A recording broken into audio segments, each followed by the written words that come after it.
पहलगाम में हुए आतंकी हमले के बाद भारत और पाकिस्तान की सीमाओं पर तनाव का माहौल बना हुआ है। इस समय हम चरुंडा के गांव में हैं, जो कि भारत का आखिरी गांव माना जाता है। यहां पर आप देख सकते हैं कि स्थानीय लोग जो है अब बंकर्स की तरफ जो है जा रहे हैं, क्योंकि रात का समय है। स्थानीय लोग मानते हैं कि जब रात के समय में सीज फायर वायलेशन होता है तो कहीं ना कहीं पाकिस्तान की तरफ से चौकियों को निशाना बनाया जाता है, साथ साथ स्थानीय लोगों पर भी गोलाबारी होती है।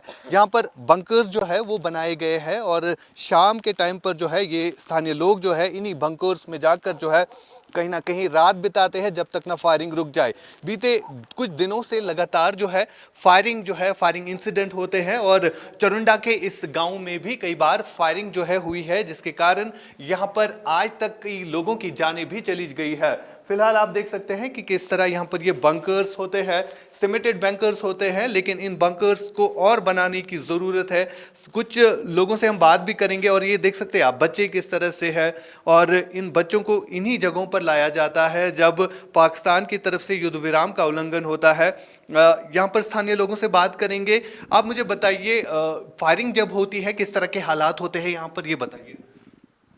उस वक़्त हमारे लोगों में खौफ व हरास का माहौल बना होता है। हमारे बच्चे डर जाते हैं, परेशान हो जाते हैं और स्कूलों में तालीम हासिल करने के लिए हमारे बच्चे नहीं जा सकते हैं।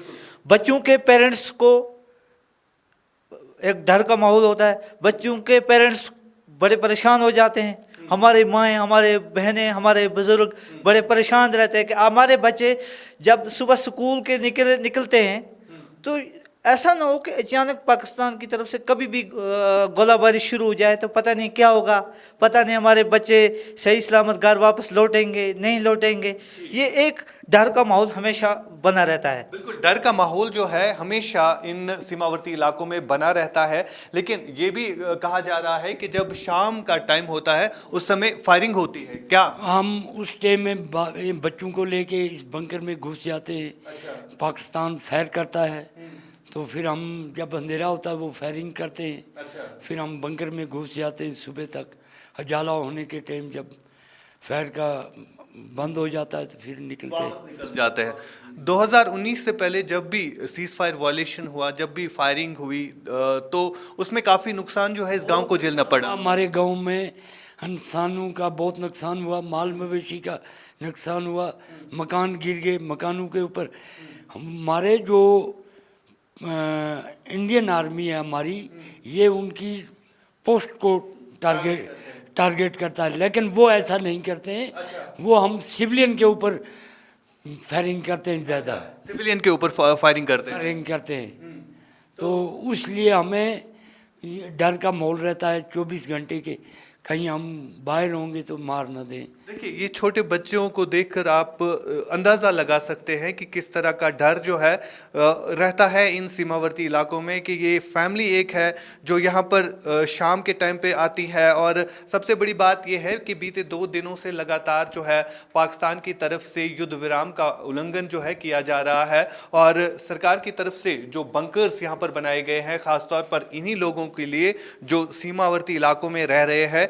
लेकिन यहाँ पर अगर हम बंकर्स की बात करें तो यहाँ पर और बंकर्स बनाने की ज़रूरत है। हमने कई सारे लोगों से बात की जिनका कहना था कि यहाँ की पॉपुलेशन काफ़ी ज़्यादा है, लगभग 300 से ज़्यादा घर जो है यहाँ पर है, जो लोग जो है हमेशा इस चीज़ का सामना करते हैं और बंकर्स बनाने की ज़रूरत है। फिलहाल आप देख सकते हैं ये बंकर जो है अब नए सिरे से तैयार किए गए हैं। ये बंकर्स कई सालों तक बंद रहे थे क्योंकि कई साल तक जो है युद्ध विराम का उल्लंघन नहीं हो रहा था, लेकिन अब जो है इन बंकर्स को फिर से फंक्शनल किया जा रहा है। यहाँ पर जब भी रात होती है तो रात के टाइम पर यहाँ के लोग जो है इन्हीं बंकर्स में जाते हैं, इन्हीं बंकर्स में अपने बच्चों को लेकर जाते हैं, क्योंकि 2 दिनों से लगातार फायरिंग इंसिडेंट जो है वो रिपोर्ट हो रहे हैं। उरी के आखिरी अगर हम कहें ये आखिरी गांव है जिसे चरुंडा कहा जाता है, सीमा से सटीक लगने वाला ये गांव है, और इस गांव ने अभी तक काफ़ी कुछ झेला है।